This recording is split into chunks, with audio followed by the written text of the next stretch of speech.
This program is brought to you by Emory University.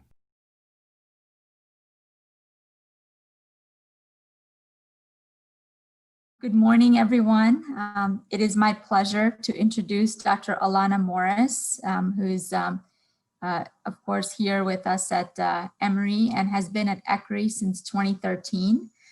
She serves as the Director of Heart Failure Research and Associate Director of the Clinical Investigator Track for our Cardiology Fellowship. Dr. Morris completed her medical school at Harvard and residency at the Brigham, and then did her cardiology and advanced heart failure / transplant fellowship at Emory. And she's been very interested in studying race and gender and how they influence cardiovascular risk factors, and specifically focusing on heart failure with a reduced ejection fraction, and has been interested in biomarkers of oxidative stress and inflammation. Dr. Morris's office is right next to mine, and I have to say that she's one of the hardest working people I know. And it's really, we're very fortunate at Emory to have her here. And so I'm going to turn it over to Dr. Morris. Thank you, Dr. Mehta. Actually, Pooja and I were joking before many of you tuned in that I've probably given more talks in the last 8 months than like ever before. And part of that is because of the interest in disparities in 2020. Because of the national attention to disparities related to COVID. So most of you are familiar with these statistics. Of course, we know that African Americans, as well as Hispanic or Latinx, and other race ethnic groups are dying from COVID at significantly higher rates than Caucasian or whites. And that has renewed an interest in discussions about race, racism, structural inequalities, as well as pre-existing health disparities. And of course, because my research was already in this space, it has asked, there's been a lot of requests for talks. And of course, I've been in this area for a while, trying to understand the reasons that African Americans have higher rates of heart failure. This is not new, despite the renewed interest in understanding this pandemic. We know that African Americans have a higher incidence and prevalence of heart failure. The estimates certainly vary somewhat depending upon what cohort study you're looking at, but on average, the annual incidence of heart failure in Blacks, and I'm going to use the term Blacks and African Americans interchangeably, is about 9.1 per 1,000 person years compared to 6 per 1,000 person years in whites. The prevalence of heart failure is also higher in Blacks. And again, as the prevalence of heart failure rises in the US and really across the globe, that prevalence of heart failure in African Americans continues to be higher as compared to other race ethnic groups. And we know that there's an earlier age of onset. The cardia cohort, for example, is one that's quoted quite often, where new onset heart failure that occurred before the age of 50 in this cohort was actually 20 times more common in Blacks as compared to whites. And there's certainly been quite a bit of emphasis on outcomes. What we see is that African Americans have higher rates of heart failure related death. This is an analysis from Sadia Khan and colleagues up at Northwestern, where they looked at data from the CDC Wonder registry that looks at causes of death from death certificates. So this is age-adjusted heart failure related CVD mortality rates in the US from 99 to 2017. And what you can see is that age-adjusted death rates are higher for Black men, whether you're looking at older adults, 65 to 84, or younger adults, 35 to 64. What's interesting here is, again, sort of if you think of this from a disparities perspective, we see that Black men have the highest death rate, followed by white men, which is somewhat expected in the older age group, and then Black women, followed by white women. However, when you look at younger adults between 35 to 64, again, we see that Black men have the highest death rate, but then you see Black women actually have the second highest death rate, actually higher than white men. And this was sort of a surprising finding because, again, I think when you look at the literature, we still sometimes think of cardiovascular disease as a man's disease, even though hopefully, we in this space know that that's not true, but it's not always clear that that's translated into our patients' knowledge space. And so again, these disparities may actually be worse in younger adults than they are even in older cohorts. You actually see the same types of trends when you look at heart failure related hospitalization. And certainly there has been so much attention being paid to hospitalization since the HRRP was passed in 2014. And CMS started to tell us that they were going to penalize hospital systems for excess 30-day readmissions by taking away payments that were thought to be the fault of the healthcare system, for lack of a better word. So when you look at crude heart failure hospitalization rates, we can see that Black men and women in the yellow lines have the highest crude heart failure hospitalization rate, higher than whites in the red lines, followed by Hispanics in the green lines and Asians and Pacific Islanders in the blue lines. If you adjust for age, again, because we know that Blacks develop heart failure at younger ages, those disparities actually widen. So now you see that the difference between Black men in the dashed lines, followed by Black women in the solid yellow lines, are substantially higher as compared to whites in the red lines, white men and white women in the red solid lines. What's also interesting from this analysis is Hispanics, again, in the green lines. Back in 2002, there was a disparity between Hispanics and whites, but somehow we were able to close the gap in the disparity in heart failure related hospitalization between Hispanics and whites by the end of this cohort in 2013. But actually the rate of difference in heart failure hospitalization between Black men and women and white men and women did not change at all during the study period, such that the rate of heart failure hospitalization, or the disparity between Blacks and whites, was still about 240% higher. So even though the overall rate of heart failure related hospitalization is coming down for all race ethnic groups, the disparity between Blacks and whites has not changed at all over the past decade. And there's been a lot of different reasons that have been suggested for this. Could it be access to care? Could it be socioeconomic differences? Certainly, this is very multifactorial. I'll show you more data for this later, but we collected a cohort, or recruited a cohort of 205 participants as part of my NIH Career Development Award. And these were all patients who were followed in the Advanced Heart Failure Clinic here at Emory. So 62% were African-American, half were women. And so even in this advanced cohort of patients who were followed in an advanced heart failure clinic, who were all on good guideline-directed medical therapy, which I'll show you later, over a median follow-up of 2.3 years, we still saw that the overall burden of heart failure hospitalization was about 50% higher in Blacks, even after you adjust for all of the comorbid conditions. So there's still this higher risk of heart failure-related hospitalization, even in this sort of well-curated cohort that I collected as part of my K, even after you adjust for all of the various factors that we could think of. So African Americans have higher risk for developing heart failure and worse clinical outcomes once heart failure is manifest. And the key question is why? And we published a paper earlier this year, actually a review in circulation heart failure, with the help of my fellow Aditi, who is now in her first year of clinical training, really trying to highlight and write out in a comprehensive way the complexity of this problem. And this figure, I think, really highlights the different mechanisms that play into the increased risk for heart failure in African Americans. Certainly much of the work that I've done since I've been here at Emory looks at the role of hypertension, really looking in a translational way, in a mechanistic way, at different measures of vascular function, endothelial dysfunction, arterial stiffness, and so we'll talk quite a bit about that. However, it's difficult to look at those mechanisms in a vacuum.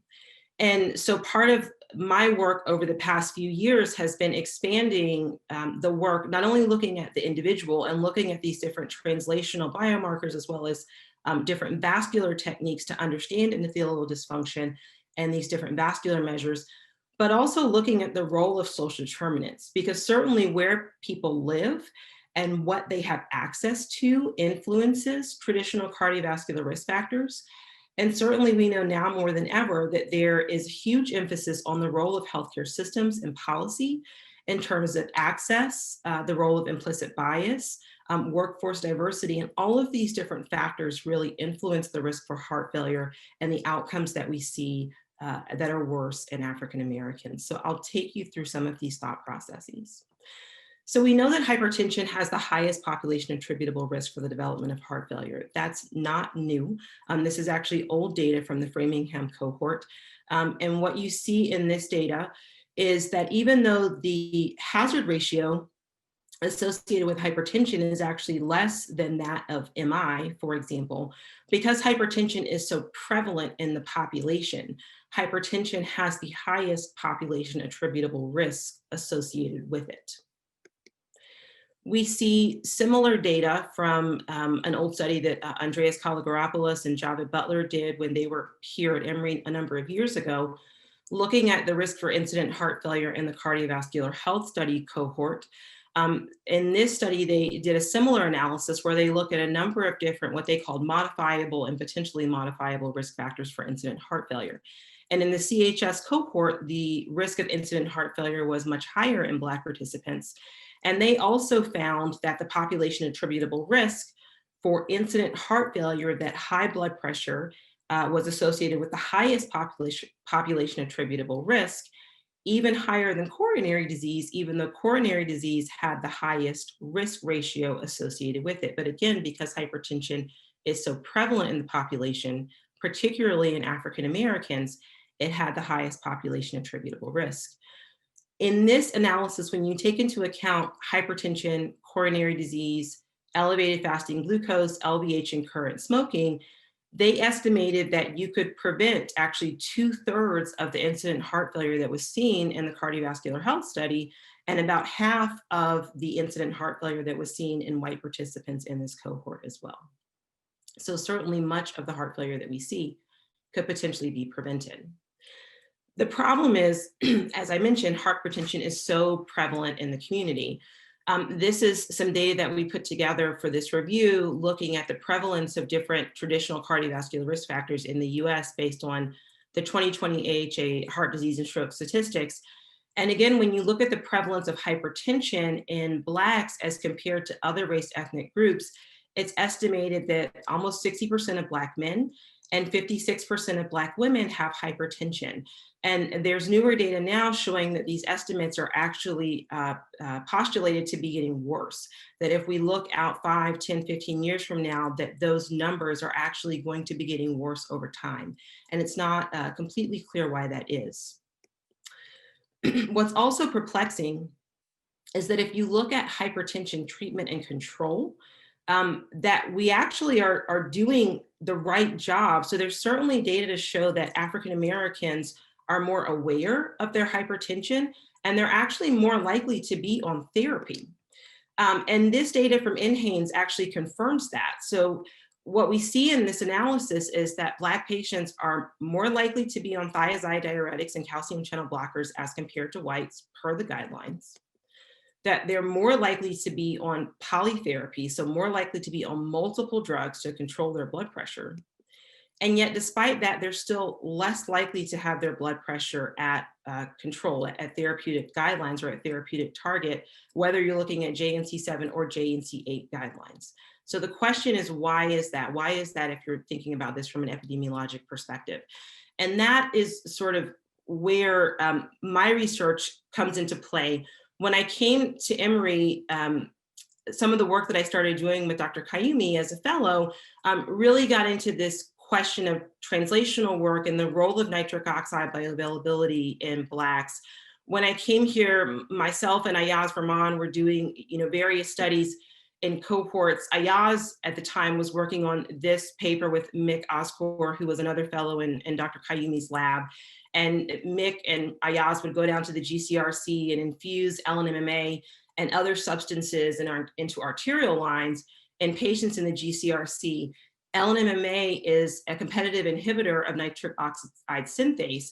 And what you can see in this analysis is that when you do those studies, and this one was in a cohort of subjects, both Black and white, who did not have any known risk factors for CVD, that there was a greater reduction in forearm blood flow in whites and a greater increase in forearm vascular resistance in whites as compared to Blacks, suggesting that there was less contribution of nitric oxide to resting vasodilator tone in Blacks. And certainly Dr. Kayumi's lab is not the first to show this. There have been a number of labs around the country and around the world that have shown reduced nitric oxide bioavailability in Blacks, and that is certainly a contributor to the increased risk of hypertension and the development of heart failure, stroke, CKD, and other cardiovascular conditions in African Americans. My work has been more related to non-invasive tests of vascular function. We've used FMD, this RHI or EndoPAT test, which is very similar to the FMD methodology, where you put a blood pressure cuff on a resting subject, you inflate the cuff to occlude flow, and then after you release the cuff, if someone has an intact endothelium with these probes that are actually placed on the fingertip, you can actually detect the increase in flow or the increase in blood volume that should happen when someone has an intact endothelium. And what we've seen now in a number of different cohorts is that white patients have a more robust hyperemic response as compared to Black patients. This was some work that I did as a fellow in a cohort of patients that had cardiovascular disease risk factors. And in this analysis, we looked at the reactive hyperemia index as well as augmentation index, both peripherally as well as centrally. And we're able to show, again, that even after you adjust for all of these different traditional cardiovascular risk factors, we still found that Black race was a significant predictor of impaired vascular function.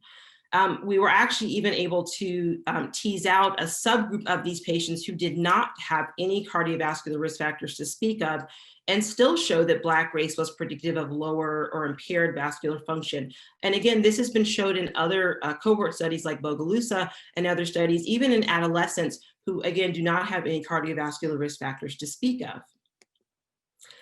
Some of the work that I've been doing as part of my K23 Career Development Award has been sort of repeating these measurements in patients with HFrEF, with reduced EF heart failure.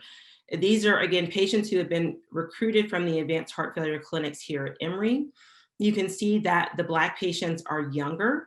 They are more likely to have a history of hypertension, about 70% as compared to 40% in the white patients. They all have low ejection fractions. About half have a New York Heart Association class 3 to 4.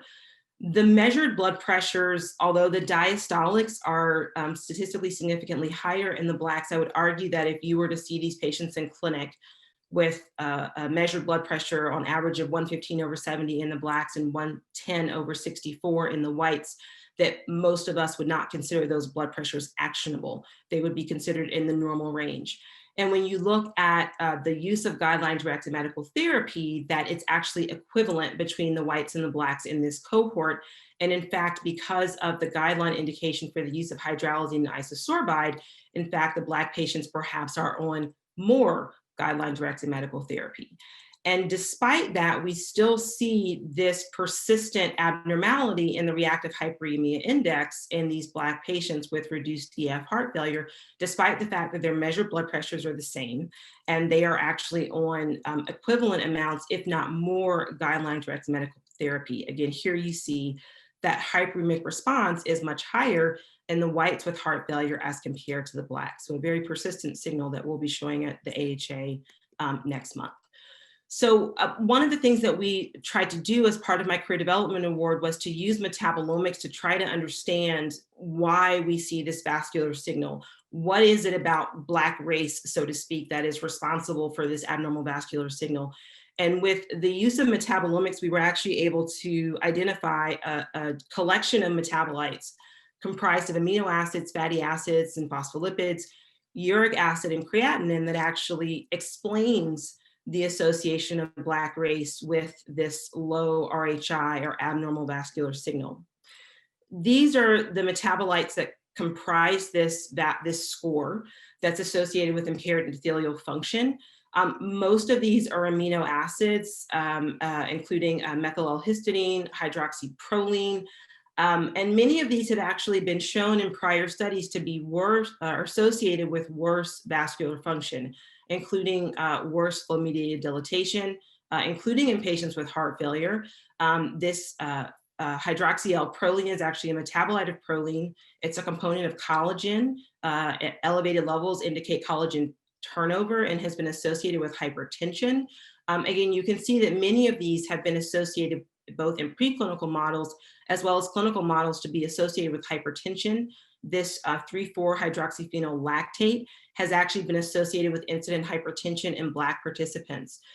And so even though we actually did not have a validation cohort in this particular analysis, if you look at the literature to try to find external validation, what you can see is that many of these different amino acid metabolites have been seen in other cohorts, such as the African PREDICT cohort, where they measured different parameters of arterial stiffness and showed that these different amino acids were associated with hypertension in these cohorts. This methyl L-histidine has also been associated with incident heart failure in the Jackson Heart Study, which is actually a paper that I just reviewed, which has now been accepted in Circulation Heart Failure. I mentioned this 3,4-hydroxyphenyl lactate, which has also been associated with incident hypertension in the ARIC cohort. So again, we're still getting to a point where we're using metabolomics and other integrated omics analyses to really try to understand some of these differences and disparities. And I think that we need more of this work, but we're now seeing some of these signals in my heart failure cohort and sort of externally validating or at least confirming some of the metabolites that have been seen in other cohorts around the country. Some of the other metabolites that I mentioned, including creatinine, uric acid that you all are certainly familiar with, as well as glycerophosphocholene, which is a phospholipid intermediate, and arachidic acid, which is a saturated fatty acid, which is actually probably protective from endothelial dysfunction. So going back to this risk score, what we found, again, is in this cohort that Black race is predictive of lower RHI, even after you adjust for all of these traditional cardiovascular risk factors. But if we take those 12 metabolites that we found through the metabolomics analysis and put them into this linear regression model, that the metabolite score is now predictive of lower RHI, but Black race is not. Again, suggesting that it's not race per se, but something about this collection of metabolites perhaps that's different in African Americans, and perhaps maybe these are druggable targets, or maybe more research is needed to understand these amino acids or other metabolites that are perhaps related to this abnormal vascular signal. And we are not the only group to show this abnormal vascular signal. This is one analysis from a group up at UPenn that has also done this work, again, showing this abnormal RHI signal in a cohort of patients actually with cardiovascular risk factors, showing that Blacks have lower RHI. Initially in this analysis, they showed that Blacks had a higher risk of a composite endpoint that was composed of MI, stroke, ACS, and revascularization, and showed that after you adjust for RHI, that you're able to attenuate that risk somewhat, but that in a fully adjusted model, that attenuation goes away. So it's sort of still not clear whether the impaired endothelial function in Blacks explains worse clinical outcomes. In my cohort, we don't have long enough follow-up yet to be able to see that relationship, so that's still to be determined. There are other signals related to deficiency of natriuretic peptides that I think are also important relationships that are worth examining. Deepak Gupta has become a collaborator. He's at Vanderbilt, has looked at this in a number of different NHLBI funded cohorts, including the Dallas Heart Study as well as MESA. And what you see in these cohorts is that Black race is associated with lower levels of natriuretic peptides. Again, he's been able to show this in the Dallas Heart Study, as well as in the MESA cohort. And what was interesting about this analysis from MESA is because they had genomic data on these subjects, and they were able to do admixture analysis, they were able to actually show relationships in the percent African ancestry as well as the percent European ancestry in terms of the concentrations of NT-proBNP.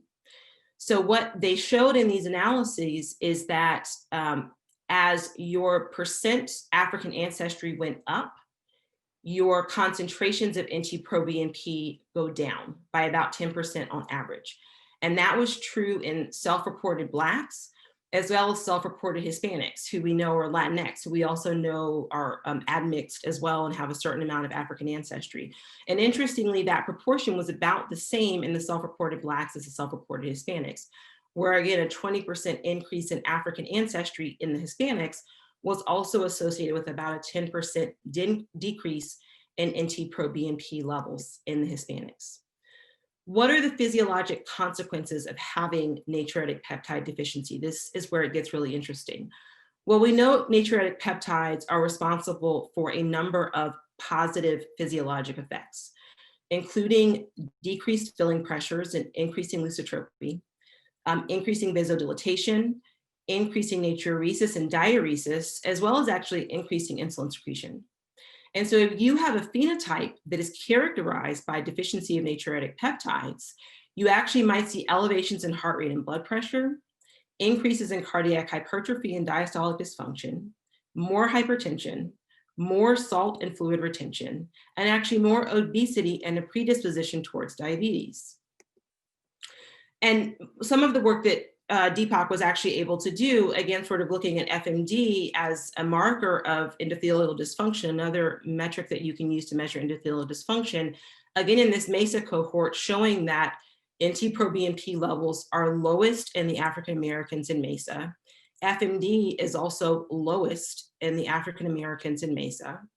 And if you look at the relationship between the NT-proBNP levels and the FMD, that the lower NT-proBNP levels actually mediate this lower FMD. So again, sort of showing this relationship that the NT-proBNP is associated with this worse endothelial dysfunction that we see in the African Americans as well as the Chinese Americans in the MESA cohort.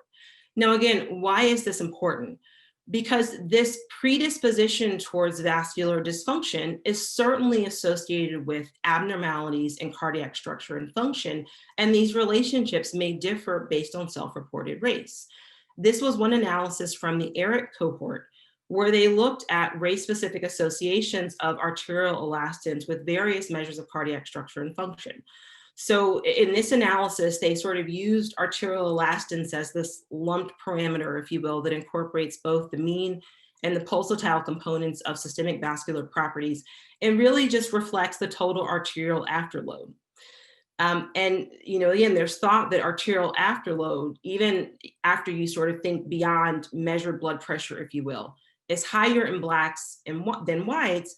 And that's probably due to differences in arterial stiffness, these vascular measurements that we've mentioned, as well as differences in intravascular volume. And what they showed in this really elegant analysis is that for the same changes in arterial elastins, what you see is a more deleterious change in cardiac structure in the Black patients. So you see a greater increase in LV end diastolic volume index in Blacks, a greater increase in LV mass index in Blacks, a greater decline in LV ejection fraction in Blacks as compared to whites, a steeper increase in LV or LA volume index in Blacks, as well as a steeper increase in E to E prime ratio in Blacks. So again, the change in cardiac structure and function seems to be more deleterious in Black patients in this analysis as compared to whites.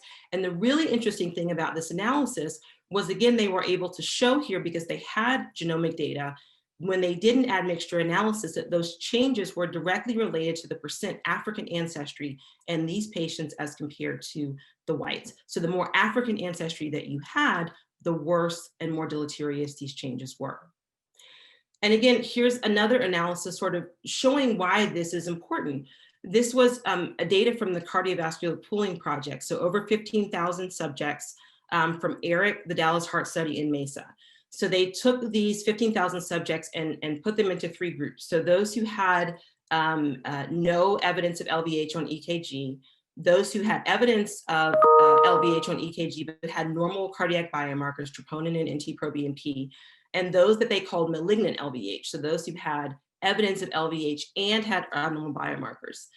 And what you can see is that the prevalence of malignant LVH was substantially higher in the Black men, actually highest in the Black men, and higher in Black women as compared to white women, and actually somewhat higher in Black women as compared to white men. When you look at the risk of incident heart failure in this cohort, it's highest for Black men, actually about as high for Black women as it is for white men, and lowest for white women. And what they found was that sort of prevalent malignant LVH at baseline really mediate a substantial portion of that increased risk for incident heart failure. So again, that LVH at baseline is what's driving much of that incident heart failure in the African Americans in this cohort. So if we could understand, again, that adverse change in cardiac structure and function to these underlying vascular abnormalities, that would allow us to get rid of this incident heart failure that we see. I mentioned as well, this deficiency of natriuretic peptides is also perhaps responsible for salt sensitivity and perhaps a salt-sensitive hypertensive phenotype. And we know that salt-sensitive hypertension is more common in Blacks. And the mechanisms, I think most people would agree, are highly complex and poorly understood, which is why the figure on the left has so many things going on in it. That being said, if you look at most data, sort of explaining salt sensitivity, or at least looking at the cohorts or the groups that are most at risk for salt sensitivity, African American comes up over and over and over again. Earlier this year, we did an analysis of patients from the NHLBI-funded heart failure trials, including DOSE, ROSE, and CARESS. And in this analysis, I was actually interested in understanding mechanisms for why patients with acute heart failure were at higher risk for rehospitalization. And actually, my hypothesis going into this analysis was that maybe Black patients are more likely to be rehospitalized after they have acute heart failure because they're more diuretic resistant. But in fact, I found the exact opposite. When we looked at diuretic efficiency in this cohort, we actually found that Black patients had higher diuretic efficiency. So what you see here is that when you look at the amount of urine output per the number of furosemide equivalents given in these various cohort trials, that Black patients pee about the same amount of urine output or have about the same amount of urine output for less furosemide dosed, i.e. a higher diuretic efficiency. And when we looked at various metrics of diuretic efficiency, i.e. fluid loss, there was a greater amount of fluid loss in the first 72 hours in the African American patients, even though the change in weight was actually about the same over that time course between Blacks and whites. If you look at the change in serum creatinine, the creatinine does the exact opposite in the Blacks and whites. It goes down in the Blacks, sort of suggestive of this renal vein hypertension phenotype that we often see in patients who come in very volume overloaded, whereas in the white patients, it actually goes up, which you often see when patients come in with a sort of more adverse RAS type profile. We saw that the NT-proBNP went down more rapidly in the Black patients. And when you look at the systolic and the diastolic blood pressure, that it was higher in the African American patients for the Black patients compared to the non-Blacks throughout the study period. So when we looked at RAS biomarkers that were actually available in the DOSE and the CARESS cohorts in these trials, we saw a very similar pattern as what you see in the epidemiologic studies, where the Black patients had substantially lower levels of renin and aldosterone, not only at baseline, but throughout the period of diuresis. So this was interesting, right? Because the foundation of heart failure pathophysiology that we're all taught is in the throes of heart failure that RAS biomarkers are elevated. And yet here we're still seeing that even in that process, that we still see racial differences in these biomarkers where Black patients have substantially lower levels in these biomarkers. And not only that, when we adjusted for the renin levels, we actually found that renin was predictive of the diuretic efficiency that we saw to be higher in Black patients. And then finally, when we looked at outcomes, again, the sort of foundation of pathophysiology and heart failure suggested that as RAS biomarkers go up, that outcomes get worse. And that relationship certainly seemed to be true in the non-Black patients. If you look at the relationship between increased plasma renin activity and the risk of all-cause as well as heart failure rehospitalization, there seemed to be an increased risk as renin activity went up, but that relationship did not seem to be true for Black patients. So there seemed to be differences here. So again, this is some of the work that we've done, just looking at some of the different mechanisms that may predispose to not only arterial stiffness and endothelial dysfunction and hypertension, but also the risk for abnormal cardiac structure and function.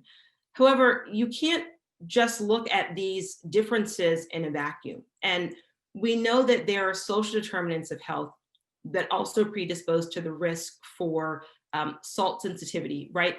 So if you are an African-American patient who lives in a certain environment where you have limited access to healthy foods, that's also going to influence salt sensitivity of blood pressure, as well as your risk for volume overload and heart failure. And that was what sort of got me looking at the role of neighborhood environment. At the time, Haval Kelly was a fellow in Dr. Kayumi's lab, and Haval was very interested in the role of food desert and was doing a lot of this work. And I was like, this is brilliant. This is exactly what we need to be looking at in the heart failure space too, because what do we tell heart failure patients all the time? You have to eat low sodium, you have to eat low sodium. But imagine if you're a heart failure patient that lives in a certain neighborhood where there is no grocery store, where there's only McDonald's and Chick-fil-A and Peptides. How do you eat low sodium if you live in a food desert? So we looked at those relationships in our cohorts and found exactly what you might expect, that if you live in a food desert, that is associated with a substantially higher risk of both all-cause as well as heart failure specific heart failure hospitalization. And importantly, about 84% of the patients who lived in a food desert in these cohorts were African-American. Even after you adjust for race, as well as a number of other traditional cardiovascular risk factors, we still saw that living in a food desert in and of itself is associated with about a 20% increased risk of all-cause hospitalization and about a 30% increased risk of heart failure hospitalization. We've just completed another analysis of looking at the risk of 30-day heart failure readmissions in a much, much larger cohort at Emory, where we're able to complete a large clinical data warehouse poll, and we're able to geocode all of those patients because, of course, we had access to patient-level address data. So this cohort ended up being about 30,000 patients, half of whom were Black, about half of whom were women, who had a primary or secondary discharge diagnosis of acute heart failure at EUH and EUH Midtown from 2010 to 2018. And again, as you might expect, if you look at the absolute risk of 30-day readmission in this population, the risk of 30-day readmission is substantially higher for Black patients as compared to whites, about 20% versus 13%. And when we did some sequential modeling, adjusting for all of the various factors that you see down here, we still saw that the risk for 30-day readmission was about 45% higher in the Blacks as compared to the whites in this cohort. So again, after you adjust for all of these traditional factors, including discharge specialty and hospital location, we still see this residual risk associated with Black race. So we wanted to look at neighborhood as a driver of this relationship, and we used the social deprivation index as a way to categorize neighborhood socioeconomic status. So the social deprivation index takes into account 7 different factors, including the percent of the people in the neighborhood who live at poverty. This is based on census tract data, the percent who have less than 12 years of education, the percent of single parent households, the percent living in rented housing units, living in overcrowded housing units, the percent of households without a car, and the percent who are non-employed and less than 65 years of age. And what was interesting was that we found that within every single quartile of the SDI, that there was still an excess risk of heart failure readmission for African Americans. For the first 3 quartiles, that excess risk seemed to go up, suggesting that as social deprivation goes up, that the excess risk for African Americans goes up. And then it goes back down again in quartile 4, but this relationship is probably because the risk of death starts to go up in quartile 4. And this paper was actually just accepted and it will be presented at AHA and is sort of under embargo until then. So again, the idea is that you'd maybe start with a biologic predisposition towards disease, but where you live and the environment perhaps exacerbates that predisposition. And finally, there's been a lot of emphasis on looking at healthcare systems, looking at policy, looking at access and bias. And I would be remiss if I did not spend the last couple of minutes talking about the importance of that. Khadija Breathitt, who's a good friend out at University of Arizona, has been really active in this space looking at bias. and has done a lot of important work. This is one analysis that she did looking at Black patients who were admitted to an ICU with a primary diagnosis of acute heart failure. So you can't really get much sicker than that.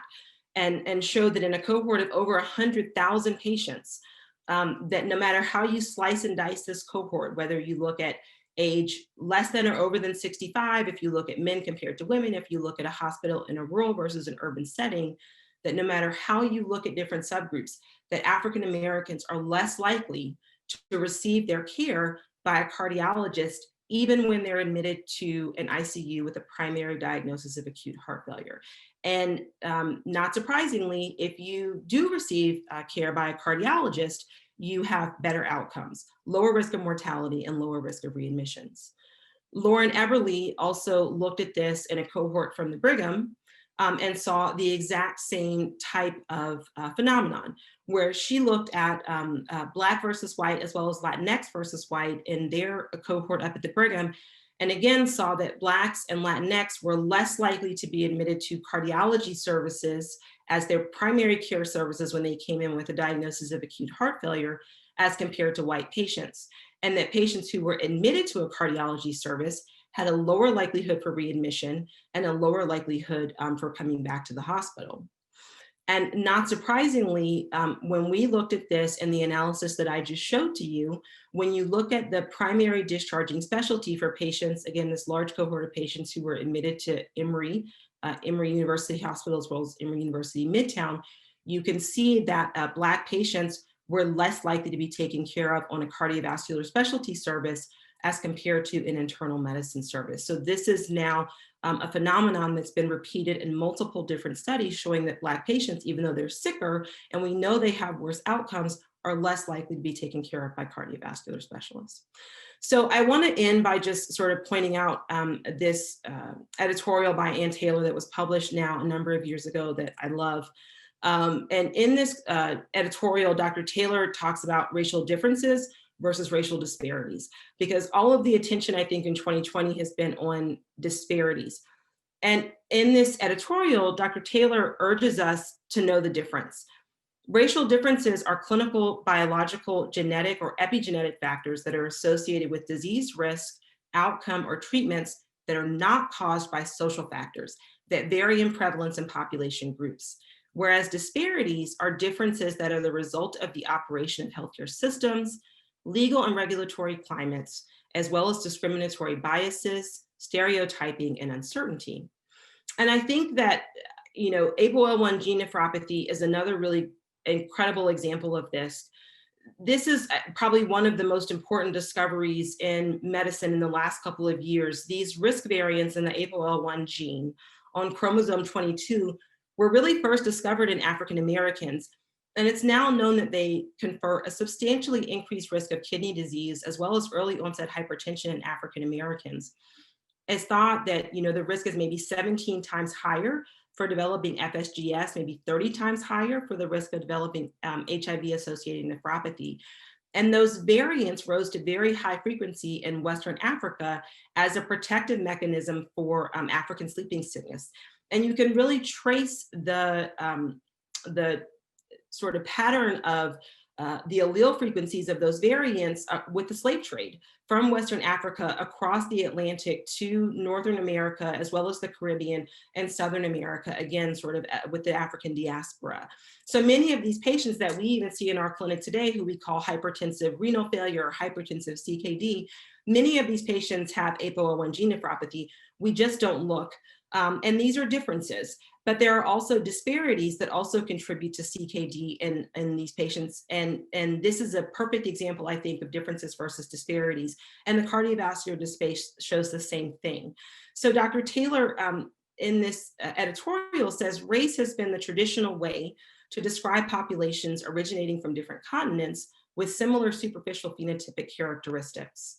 And it is this meaning of race that has been used historically by societies, individuals, and sadly, even at times the medical establishment to justify abuses, legalize crimes, and atrocities.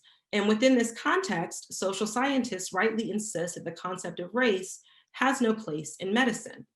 However, we are still left with differences sorting along traditionally defined racial population groups that have an important impact on disease etiology, expression, and treatment.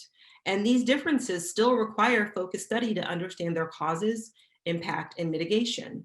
And unfortunately, the problem is we are at a loss for language about race that is unencumbered by and uncoupled from the shameful social history of race, particularly in this country. So I leave you with this very complex figure that really, I think, encompasses this concept of differences versus disparities. And we, in this review, sort of highlight this multiple levels of targets. If we really want to think about improving racial disparities in cardiovascular disease, or really any disease entity, we have to think about this from the individual patient in terms of differences, all the way up to disparities at the level of public policy and everything in between. So I'll conclude by saying that African Americans have the highest risk for incident and prevalent heart failure compared to other race ethnic groups. Hypertension has the largest population attributable risk for cardiovascular disease and heart failure, with multiple mechanisms influencing that higher risk. There are important racial differences and racial disparities that influence the increased risk for hypertension and heart failure in African Americans, and more research is needed to understand this complexity of risk and treatment in our patients. And I will acknowledge my mentors, especially Dr. Kayumi, who's been incredible, as well as Dr. Butler and Dr. Jones, my incredible research coordinator, Isha, as well as Aditi, and everyone else who has helped fund this research. And I thank you for your attention. Thank you so much. That was amazing and just outstanding in terms of a nice review of health disparities. Any questions?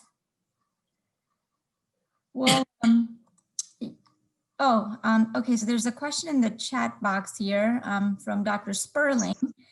Dr. Sperling, do you want to unmute yourself and ask the question and make the comments? All right, I think I'm unmuted, correct? Yes.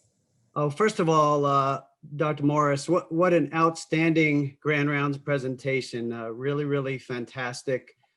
Congratulations to the work that you've been doing along with many others in this critically important area. The question I had is, I mean, you touched upon the biology and the interface between the biology and social determinants, essentially. And there was a paper a number of months ago in Hypertension. The first author was Ford. And it really was a striking paper because it pointed out the potential interaction between longstanding discrimination and hypertensive risk among African Americans in the Jackson Heart Study. And so obviously you've done a lot of work in terms of social determinants of health, but I'm interested in your thoughts about that.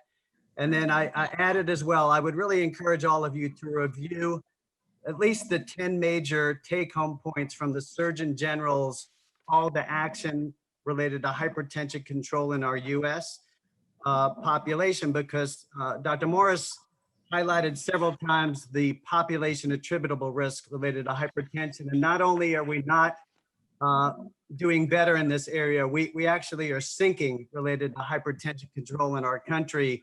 And we should be very humbled by that. And it truly is a call to action. Thank you so much, Dr. Sperling, for those comments. And I have seen that paper, and you know, again, the complexity is so dense. You know, it's interesting, when the George Floyd murder happened earlier this year, it was very difficult for me as not only a provider, but also a person, as a human. And part of the reason for that was because in my in-group, in my sort of network of friends and family, many of whom are African American, people were calling to tell me that their blood pressure was up because they were experiencing so much stress related to what was going on in society, that they were experiencing high blood pressure or accelerated high blood pressure for the first time in a long time. And so I was finding myself managing my friends and family's high blood pressure, which I know you're not supposed to do, but many of my friends were calling me with blood pressures over 200. What you're describing is, I think, right on. And there is, I mentioned this to a few people, an incredible podcast from David Williams, who is the chair of the Department of Epidemiology and at the Harvard School of Public Health, who talks about these experiences of both microaggressions, macroaggressions, discrimination over and over and over again that are experienced by African Americans, Latinx, and other groups, and how that contributes to the experience of hypertension and this phenomenon. And maybe that is yet another mechanism by which it is difficult to control hypertension in the African American community. You know, one of the thoughts, again, this question of differences versus disparities, if there is an underlying predisposition and an underlying vascular reactivity, and then the disparity, the experience of discrimination that makes that vascular reactivity more prone to, you know, sort of more hypertension over time, that could be yet another mechanism that's driving the difficulty in controlling hypertension in the Black community. So you're absolutely right.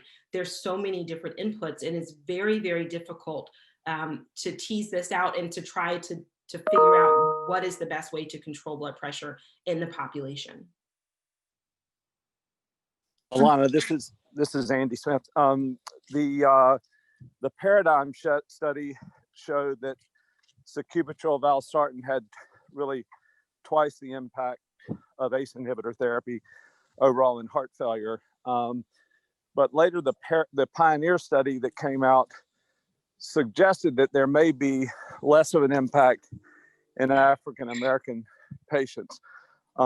Additionally, African American patients are more likely to have angioedema. So if you could just comment on what's coming out from those trials and what is being further looked at related to that particular therapy. Yeah, you know, there's actually a paper that was just released, I think in concert with HFSA from Jim Januzzi, and Nazreen Ibrahim is the first author on that paper. I think it was just published in Circulation Heart Failure, looking at cardiac remodeling in response to sacubitril valsartan in African Americans as compared to other race ethnic groups in paradigm.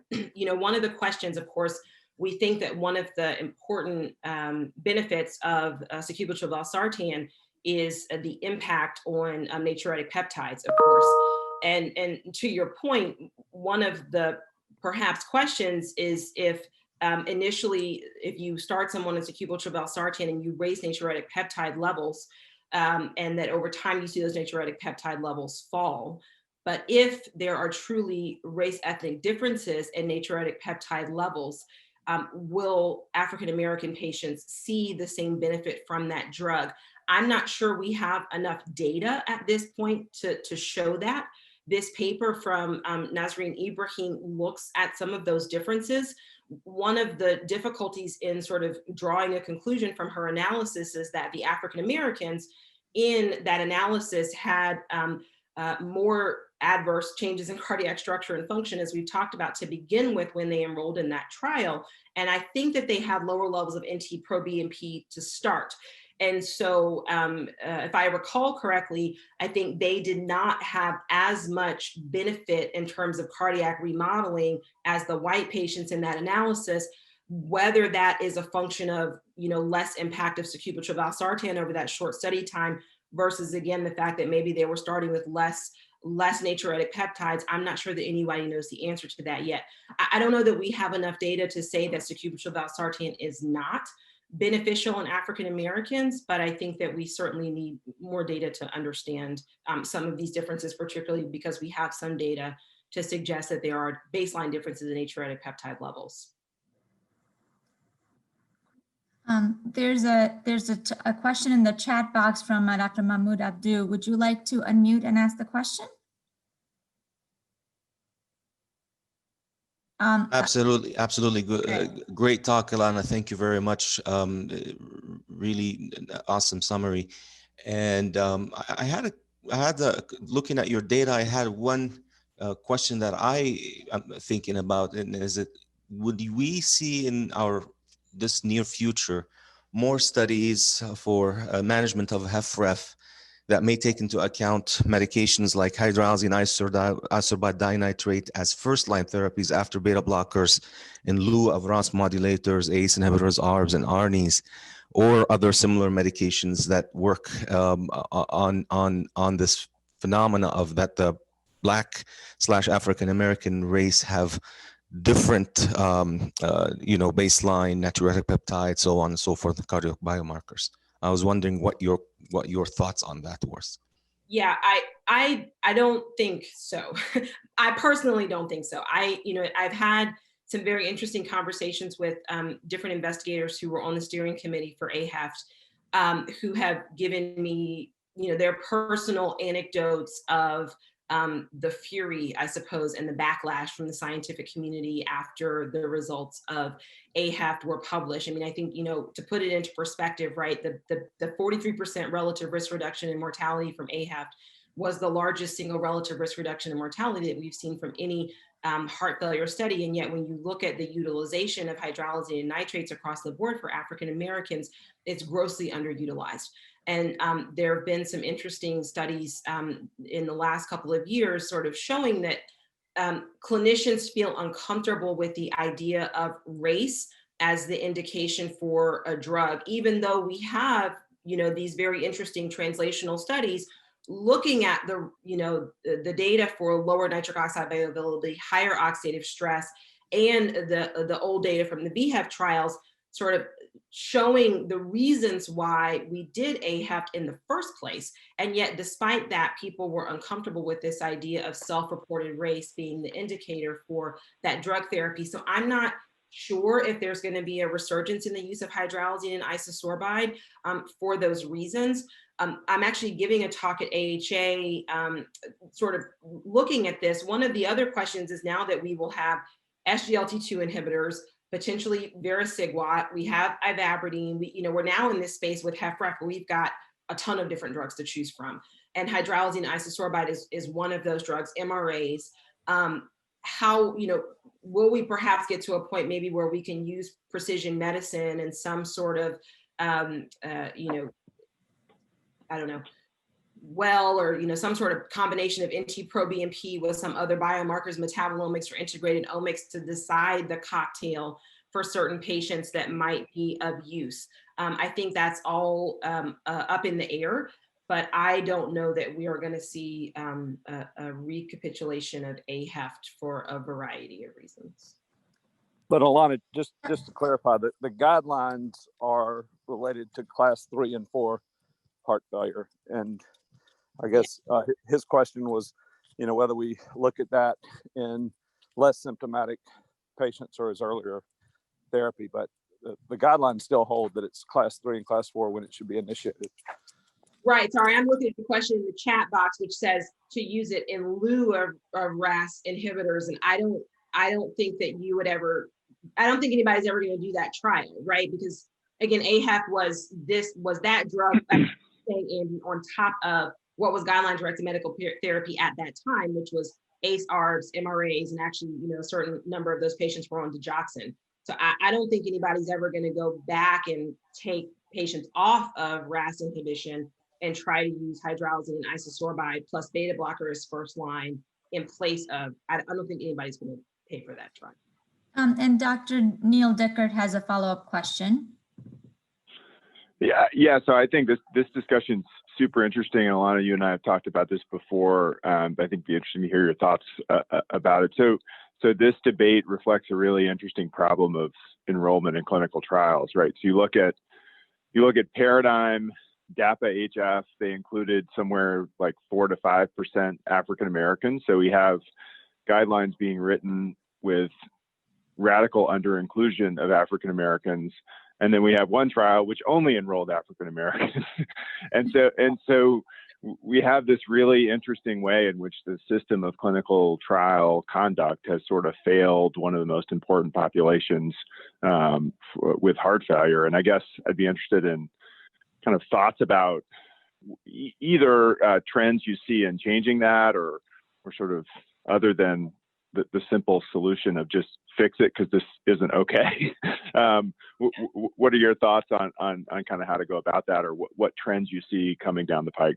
Yeah, I mean, I can say that I think at least my discussions with pharma is that they're a couple things. I think, you know, most clinical trials are being done outside of the US. So one of the reasons why Pioneer had such a high proportion of African Americans, Andy mentioned Pioneer was like 35% African American, is it was done in North America. Whereas most of the other clinical trials are done outside of North America, you're not going to get huge proportions of people of African ancestry or African Americans when you're doing you know, trials that are primarily done outside of North America. So that's, I don't want to say problem number one, but you know, you're going to have to, if you want to try to address that, you're going to have to over-enroll in North America and sort of over-enroll African Americans in some way. The second issue that's been discussed, I think, more this year than ever before is, again, this issue of mistrust in the Black community and how to make sure that patients are participating in trials. I think, you know, and I'm sure Dr. Smith would agree with this, we've been able to do this pretty well here at Emory through a variety of things. I think diversity of clinicians, diversity of research staff helps when you're trying to recruit people into clinical trials. I think that you can't necessarily have a homogeneous research staff and clinician community trying to recruit a vulnerable population. And maybe not everybody gets that. And I think that that's important and that has to be stated. And, you know, what's interesting, there was an analysis that was published, I think in the last year or two, showing that even though NHLBI and NIH have sort of said that diversity in clinical trials is a priority, if you look at diversity in clinical trials, it's actually getting worse. And that's been shown, particularly when you look at race.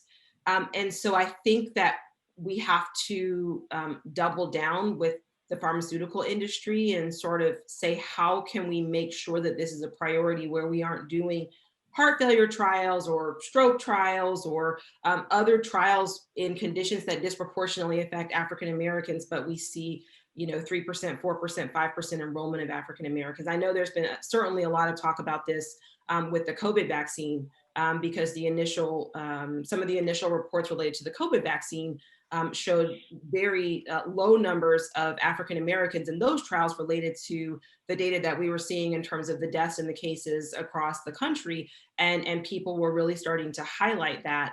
And I mean, you know, it's interesting because I've seen Fauci in a number of town halls addressing this and trying to talk about not only sort of how do we address this with the industry, but then how do we also address this within the community in terms of even if a vaccine is available, how do we get people to enroll? So, I mean, it's a problem that you have to address on the industry side related to who's doing the trials, but you also have to address it in the patient population in terms of how you recruit people. I can tell you that, and I mean, Isha is my coordinator, I can tell you that Isha and I've had discussions with our recruitment where at one point, I literally had to tell Isha to stop recruiting African-American women because we needed white women to make sure that the numbers for my target enrollment weren't off. And so I think that it can be done. I think that you just have to be thoughtful about how you do it. And I think that there is mistrust in the community, but I think that it can be overcome. I think that we just have to be very deliberate and make sure that we acknowledge it as a priority in order to get this work done. Alanna, if I could just make a quick comment about that. Dr. Bonwald asked me to present to the Heart Failure Network on why our enrollment was so high. And what I said was that our patients within our heart failure center trust us. And that trust is a biological feeling that someone has your best interest in mind. And when you have staff, physicians, really throughout the organization who are focused on the patient's well-being, and you've taken care of the role in a trial. Mm-hmm. Absolutely, 100%. I would just add, it's very interesting that the trust and enrollment issue is one that I think is often brought up, but when you look at, it's very rare that consent rates or enrollment rates are actually reported in a way that you can discern, but almost across the board, and in some of our work too, the difference in races is often trivial. And so I think it has a lot to do with where studies are being done, who's being asked. There's a lot of structural problems, I think, that are resulting in this. And I think it's a more systemic challenge than just whether people are willing to say yes to be in a clinical trial. I think it's a very sort of a layered problem.